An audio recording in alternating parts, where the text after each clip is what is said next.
Episode number 4 the acid और नसीम अहमद हाजिर खिदमत अपने तमाम सुनने वालों को अपने इस व्लॉग में, अपने इस रिव्यू में, द एसिड के रिव्यू में खुशामदीद कहता है। और जनाब ये बताते चलें कि अब तक आप इसके 3 रिव्यूज़ देख चुके हैं और होपफुली जिस तरह से रिस्पांस मुझे मिल रहा है, मुझे पता चल रहा है कि आपको ये बहुत पसंद आ रहा है। तो रिव्यू करते हैं, आगे चलते हैं और एपिसोड नंबर 4 की बात करते हैं। जैसा कि आपको सबको मालूम है कि सारा जो कि टिया है, टिया को एक टास्क दिया गया है। वो टास्क ये दिया गया है, इंटेलिजेंस जो वहाँ की सिक्योरिटी इंटेलिजेंस कंपनी है, एजेंसी है, उसने टास्क ये दिया है कि आप रूप बदल कर, भेस बदल कर आप जनाब एक बहुत बड़ा स्मगलिंग का जो ग्रोह है उसके अंदर चली जाएंगी। और वहाँ का जो हेड है वो मीरान है, और मीरान की जो वाइफ है या फ्रेंड है उसकी एशली है उसका नाम, उससे आपने दोस्ती करनी है। दोस्ती करने के बाद आपने सारी की सारी इन्फॉर्मेशन जो है वो बाहर निकालनी है और हमें बताना है कि हो क्या रहा है, क्या किस तरह से चल रहा है। हुआ इस तरह से था कि जनाब इंटेलिजेंस कंपनी का जो है वो एक बहुत ही मंझा हुआ जो इंटेलिजेंस का बंदा था वो मारा जाता है। और उसके बाद जनाब जो फोक हैं, डायरेक्टर इंटेलिजेंस हैं, वो जनाब कहते हैं कि मुझे एक ऐसा बंदा चाहिए जिसको कोई जानता ना हो। तो वो एकेडमी में जाते हैं, पुलिस एकेडमी, वहाँ से सारा को रिलीव कराते हैं और रिलीव करा के उसको टास्क दे दिया जाता है। और वो जनाब पेंटेट करती है किस तरह से कि उसके ज्वेलरी की शॉप खोल के दी जाती है और ज्वेलरी की शॉप के अंदर बैठ कर वो दोस्ती करती है एशली से, उसको बैंड्स देती है, चीज़ें देती है और उसको इना कोलैबोरेशन करने कहती है इंस्टाग्राम के ऊपर। और इस तरह से इनकी दोस्ती जो है वो चल पड़ती है और फिर फ्रेंड बन के उसके घर जाती है, आना जाना से शुरू हो जाता है। इस दौरान मीरान जो है उसको काफ़ी शक पड़ता है और वो काफ़ी ज़्यादा सख्त सवालात करता है सारा से, जैसा कि तुम कहाँ से आई हो, तुम्हारी मुलाकात कैसी हुई। जो आवाज़ उसने ये दी है कि जी हमारी मुलाकात जो है वो स्पा में हुई एशली के साथ, और मैं इससे पहले दुबई में होती थी, दुबई के 2 साल लगाए हैं और 2 साल के बाद गर्मी की वजह से मैं यहाँ आ गई हूँ, तो मैं यहाँ पर कंटिन्यू कर रही हूँ। और फिर टैक्सी में आई हो, कैसे आई हो, कहाँ रहती हो, बहुत सारे सवालात, हद तक कि वो मुतमईन हो जाता है और उसके बाद जनाब उनके घर उसका आना जाना शुरू हो जाता है। और लास्ट एपिसोड के अंदर हमने देखा कि उसकी बेटी है एशली की, सोफिया, उसकी बर्थडे थी और बर्थडे में जनाब वो बहुत अच्छा एक डांस भी करती है और डांस दिखाया जाता है। लेकिन वहाँ पर जो है बमसी उसका भाई है, मीरान का भाई बमसी है, जो कि माइल हो रहा था सारा की तरफ और सारा भी उसको शायद दोस्ती करना चाह रही थी। लेकिन एक पुराने ड्रग डीलर से कुछ उसकी नाराज़गी चल रही थी मीरान की, उसकी वजह से उसने धमकी दी थी। और धमकी देने के बाद, इसका नाम एरिक था, एरिक ने धमकी दी थी और धमकी देने के बाद उसने उसको आखिरी किस्त में यानी कि तीसरी किस्त में उसने बमसी को मार दिया था। अब चौथी किस्त जब शुरू होती है तो दिखाया जाता है कि सारा जो है वो एक्सरसाइज कर रही है, जॉगिंग कर रही है और वहाँ पर उसका कोलीग आता है, उसको गाड़ी में बैठाता है और उसको कहता है कि जी तुमने जो है ये टास्क है। और वो टास्क इस दफ़ा ये था कि फ्यूनरल था, फ्यूनरल पे उसने जाना था और फ्यूनरल चेक करना था कि वहाँ पर क्या प्रोसीडिंग हो रही है। सारा यानी टिया को जो है वो टास्क दिया गया और वो गाड़ी में बैठती है और गाड़ी में बैठने के बाद जो उसको एक पर्स दिया गया जाता है, जिस पर्स के अंदर एक पूरा कैमरा लगा होता है, क्योंकि ये देखना चाहते थे इंटेलिजेंस एजेंसी वाले के फ्यूनरल पे कौन कौन आ रहा है। और ये पर्स लेकर सारा जो है वो फ्यूनरल में दाखिल हो जाती है। अब ये चौथी केस जो है बड़े सैड अंदाज से शुरू होती है और यहाँ पर ये दिखाते हैं कि जनाब उसका जनाजा जो है वह जा रहा है और वो जनाजे के अंदर डिफरेंट सीन है और बाकी लोग भी सैड हैं, काफ़ी ज़्यादा, बहुत ज़्यादा सैड है। और एशली भी सैड है और ख़ास तौर पर बमसी के वाले साहब को भी दिखाया जाता है और मीरान तो सैड है ही और मी को भी साथ साथ जा रहा है। और यहाँ पर जो कैमरा है वो रिकॉर्डिंग कर रहा है और उनको पता लग रहा है कि कौन कौन से जो बड़े गैंगस्टर्स हैं जो हैं वो कौन कौन से हैं जो फ्यूनरल के अंदर आ रहे हैं। और जनाब सारा का जो माइक है, सारा का जो कैमरा है वो बहुत ज़बरदस्त तरीके से काम कर रहा है। यहाँ पर ख़वातीन हज़रात एक और चीज़ जो हुई है, एशली की बेटी सोफिया जो बहुत बुरी तरह ज़हनी तौर पर डिस्टर्ब हो गई है, क्योंकि वो बमसी से बहुत ज़्यादा प्यार करती थी। और मीरान भी बहुत सैड है क्योंकि वो हेड है एक गैंगस्टर्स के ग्रुप का और वो मंशियात वगैरह फ़रोग़ करते हैं, काफ़ी सारे बिजनेस हैं। ये पर्स है जो दिखा रहे हैं, जिस पर्स के अंदर उसने कैमरा फिट किया हुआ है और सारी इन्फॉर्मेशन जो है वो जा रही है। पहले ये मूवी जो थी इस नाम से रिलीज़ हुई थी जो आपके सामने आ रहा है। अब जनाब दिखाते हैं कि इस जो सारा का सिलसिला है वो बड़ी बुरी तरह से सबको डिस्टर्ब दिखाया जाता है। एशली कहती है कि जी मैं बहुत डिस्टर्ब हूँ, मुझे कुछ समझ नहीं आ रहा क्या करना है। और मीरान जो है वो भी काफ़ी डिस्टर्ब है।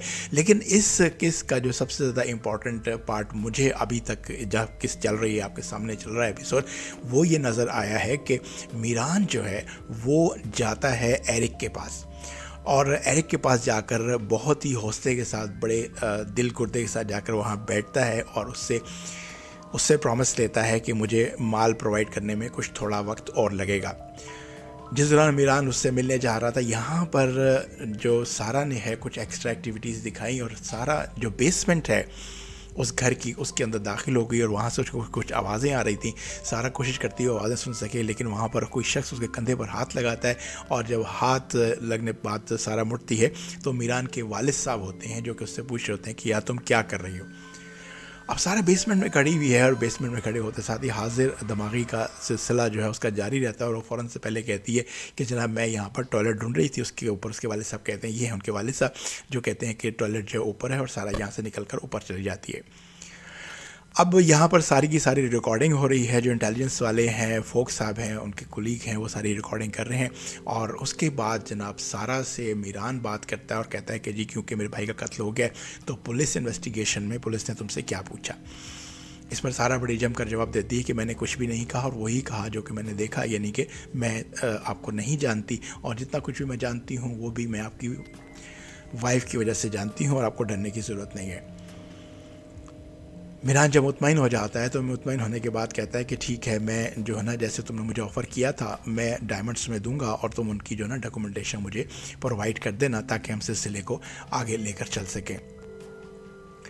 अब यहाँ पर सारा जो है वो बात कंप्लीट करती है और कंप्लीट करने के बाद आकर वापस अपनी गाड़ी में बैठ जाती है और गाड़ी में बैठने के बाद जो है अपने पर्स को निकाल कर फोक को देती है और कहती है कि ये है वो पर्स और इसकी रिकॉर्डिंग वगैरह आप चेक कर लें। और उसके बाद जब वो पूछती है कि किसने कत्ल किया बमसी का, तो उस पर फोक कोई मुदल्लल जवाब नहीं देता, बल्कि सिर्फ यही कहता है कि बमसी का मरना जो है वो हमारे लिए बहुत फ़ायदेमंद हो गया क्योंकि अब जो है मीरान जो है वो घबराएगा और घबराने के बाद जो है वो कोई ना कोई मूव करेगा, अपने पैसों को, अपने बिज़नेस को वो जुम्बिश देगा और ये वो वक्त है जब हमें फ़ायदा हो जाएगा। अब इस स्क्रीन पे आप देख सकते हैं कि मीरान और मीको गाड़ी में बैठे हुए हैं। उसके बाद ये उतर के जाएंगे और एरिक के अड्डे पर जाएंगे जहाँ पर एरिक बैठता है। एरिक ही वही बदमाश है जिसने इसके भाई बमसी को मारा है और बड़ी बर्दाश्त से ये काम लेता हुआ कि मेरे भाई को मारा है और फिर भी बर्दाश्त करता हुआ ये आगे जाता है और जाकर उसके सामने टेबल पर बैठकर उससे बातचीत शुरू करता है। अब जब बातचीत शुरू हो जाती है तो एरिक इसके भाई का अफसोस करता है और मीरान बताता है कि जी आज ये एरिक है जी। एरिक ने पूछा कि जी तुम्हारे भाई का मुझे बहुत अफसोस हुआ और उसके बाद मीरान उससे कुछ वक्त मांगता है और वक्त मिलता है 1 हफ्ते का जिसमें मीरान ने सारा माल सप्लाई करना था। उसके बाद एरिक मीरान को कहता है कि और खून खराबा नहीं होना चाहिए, ये लॉलीपॉप ले जाओ अपनी बेटी के लिए और माल जो है टाइम पर प्रोवाइड कर देना। ये एक और थ्रेट थी जो मीरान को एरिक ने दी थी, उसी तरह की थ्रेट जिस तरह से उसने बमसी को थ्रेट लगाया था कि तुम्हारा भाई जो है उसको ये दिखाना और मेरा पुत्र से पूछना। और इस दफ़ा उसने थ्रेट लगाई है जनाब उसकी बेटी को। पाँव से लेकर आसमान तक जो है वो कांप उठता है और बहुत ही गुस्से में आ जाता है, लेकिन अपने गुस्से का इजहार नहीं करता और घर पहुंचते साथ ही पहली कोशिश जो ये करता है अपनी बीवी को एशली को कहता है कि तुम बच्ची को लेकर कुछ अर्से के लिए कहीं दूर चला जाओ। एशली कोशिश करती है पूछने की कि वजह क्या है, क्यों इस तरह से बात कर रहे हो, लेकिन मीरान उसका जवाब नहीं देता। अब दूसरी तरफ मीको जनाब जाता है शॉप पर, सारा की ज्वेलरी शॉप पर जाता है, सारा को वहाँ से पिक करता है, लेकिन पिक करने से पहले मीको एक दफ़ा फिर मीरान के कहने पर उसको चेक करता है कि वो वाकई सही ज्वेलर है, कोई गड़बड़ तो नहीं है, कोई मसला तो नहीं है। और ये सब चीज़ें चेक करने के बाद वो सारा को गाड़ी में बिठाकर अपने एक जगह पर ले जाता है जो कि बेसमेंट में कुछ लोग और भी मौजूद होते हैं। वहाँ पहुँचने पर ये पता चलता है कि सारा ने हीरों की आजमाइश करनी है, जांच पड़ताल करनी है, देख परख करनी है, क्योंकि मीरान जो है किसी से बहुत सारे हीरे ख़रीदने जा रहा था। सारा पूरा जोर लगा के हीरों की पहचान करती है, हीरों के बारे में काफ़ी मालूमात देती है और पूछती है उस डीलर से जो नज़र आ रहा है आपको सामने कि क्या तुम्हारे पास इसकी डॉक्यूमेंटेशन है। तो मालूम ये होता है कि हीरो की डॉक्यूमेंटेशन कोई भी नहीं है। गर्ज ये कि हीरे ख़रीद लिए जाते हैं और ख़रीदने के बाद सारा ये कह के वहाँ से निकल जाती है कि जैसा मैंने प्रॉमिस किया था कि मैं हीरो की डॉक्यूमेंटेशन बनवा दूँगी और अब सौदा करना या ना करना ये तुम्हारा काम है। सारा वहाँ से चली जाती है और उसके बाद दिखाया जाता है कि मीरान जो है वो सारा को ये कह रहा है कि अगर इसमें कुछ गड़बड़ हुई डॉक्यूमेंटेशन में किसी किस्म की भी तो सारी जिम्मेदारी तुम्हारी होगी। और उसके बाद सारा को वो बहुत सारे पैसे देता है और कहता है कि ये तुम्हारे काम के और बाकी तुम्हारा इंटरेस्ट या तुम्हारा कमीशन तुम रख लो सारे के सारे। अब सामने इकराम, एक चीज़ जो है वो बहुत ज़्यादा हो रही थी कि ये अक्सर और बेशतर घर में फसाद, लड़ाई झगड़ा बहुत हुआ करता था, जिसकी वजह से इनकी बच्ची सोफ़िया जो थी वो काफ़ी डिस्टर्ब हो रही थी। और अब उसने ये करना शुरू कर दिया था कि घर से गायब हो जाती थी और ढूंढने के बाद पता चलता था कि वो किसी अलमारी के खाने में छुपी हुई है, या फिर रात को लेट नाइट उठ के आती थी और माँ से कहती थी कि मेरा जो है बिस्तर में पेशाब निकल गया और मेरे कपड़े चेंज करा दीजिए। अब ये हालत जो है वो स्कूल की प्रिंसिपल और वहाँ की मैनेजमेंट टीम ने भी महसूस कर ली कि बच्ची जो है वो इग्नोरेंस का शिकार हो रही है और साइकोलॉजिकल पेशेंट बन रही है। और उन्होंने मीरान को और एशली को यानी पेरेंट्स को बताए बगैर इसकी इतला जो है म्यूनसिपल को कर दी, क्योंकि म्यूनसिपल की जिम्मेदारी होती है कि बच्चों की हर तरह से निगहदाश्त करती है। और अगर उनको कहीं से ये शक पड़ जाए कि इनकी निगहदाश्त सही तरीके से नहीं हो रही, तो वो उसकी निगहदाश्त की जिम्मेदारी जो है वो अपने ज़िम्मे ले लेते हैं और बच्ची को वहाँ से मूव करा के अपने पास किसी हॉस्टल में या किसी और जगह पर ले जाते हैं। अब एशली के लिए मसला बढ़ गया था। घर आते साथ इनकी फिर लड़ाई शुरू हो जाती है कि ये सारा चीज़ें तुम्हारी वजह से हो रही हैं। उसको भी सोफ़िया सुनती है। फिर जब स्पेन जाने के लिए तैयार होती है एशली, तो उसके सामान से चेक करने पर उसको नज़र आता है कि उसके सामान में ज्वेलरी और हीरे जो हैं वो छुपाए गए होते हैं। और ये लेकर एशली जो है वो बहुत बरहम हो जाती है और वो सीधा लड़ाई की तरफ जाती है। और फिर पेरेंट्स की लड़ाई होती है और सोफ़िया सुनती है। अब ख़वातीन हज़रात, एशली पर प्रेशर डबल हो चुका था। एक तो स्कूल की तरफ से प्रेशर पड़ रहा था कि म्यूनसिपल को ख़बर दी जा चुकी है और एशली को और मीरान को पूरा प्रोसेस पता था कि आगे क्या होने जा रहा है। एक तो प्रेशर ये था, फिर रात को सामान रखते हुए जब हीरे उसमें से निकले और डायमंड की ज्वेलरी निकली, तो एशली का जहन बहुत बुरी तरह से परेशान हो गया। ऐसी तमाम रात बिस्तर पर लेटी सोफ़िया को गोद में लिए छत को देखती रही और सोचती रही कि ये शख्स कैसा है, किस तरह का है। और बहुत परेशान हुई और एशली ने फ़ैसला किया कि मैं इस शख्स के साथ मज़ीद नहीं रहूँगी। और रात की गहराई में, रात की तन्हाई में, अंधेरी रात में बच्ची को लेकर हाथ पकड़कर वो चुपके से घर से निकलती है और सीधी सारा के पास पहुँच जाती है।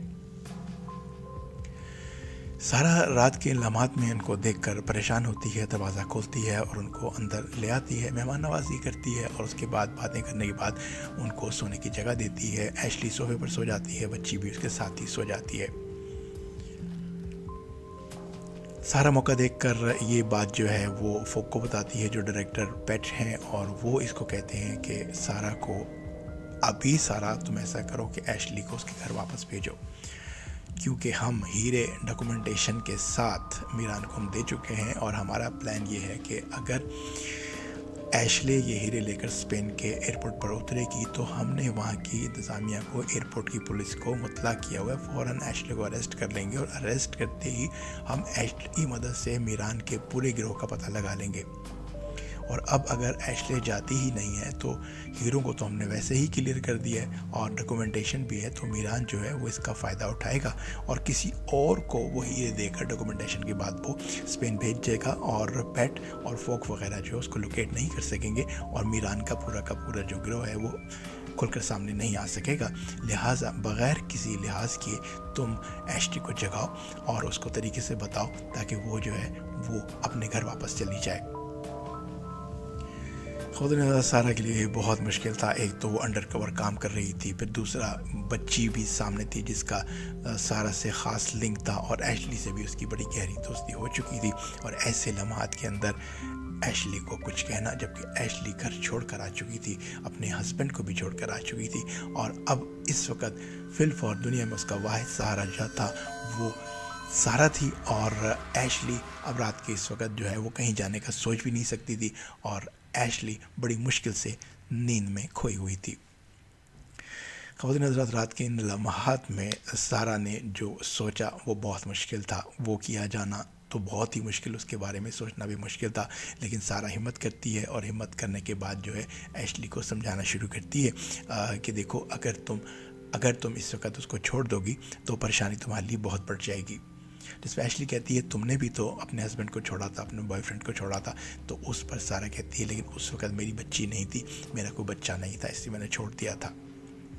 और फिर मज़ीद सारा उसको ये बताती है कि तुम अगर छोड़ना चाहती हो मीरान को तो तरीके से छोड़ो, और तरीके से जब छोड़ोगी तो नुकसान तुम्हें ज़्यादा नहीं होगा, और इस तमाम तर स्ट्रगल में, इस तमाम तर मुसीबत के वक्त में मैं तुम्हारे साथ रहूँगी।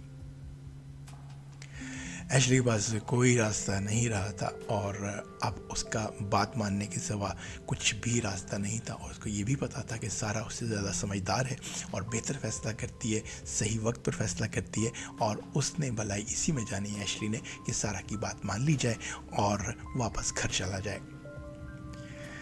दिल माने या ना माने, उसने बच्ची को उठाया, और ये बहुत ही एक टचिंग सीन था, बहुत पेन वाला सीन था।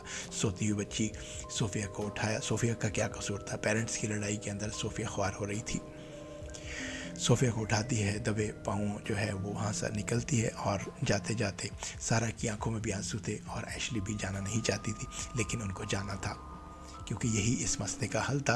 और इसके अलावा अगर ये मसला इस तरीके से हल ना किया जाता, जैसे कि सारा ने कहा कि अगर वो सुबह उठेगा और देखेगा कि तुम वहाँ पर नहीं हो, तो मसाइल ख़त्म होने की बजाय बहुत बढ़ जाएंगे, और मसाइल को संभालना बहुत मुश्किल हो जाएगा।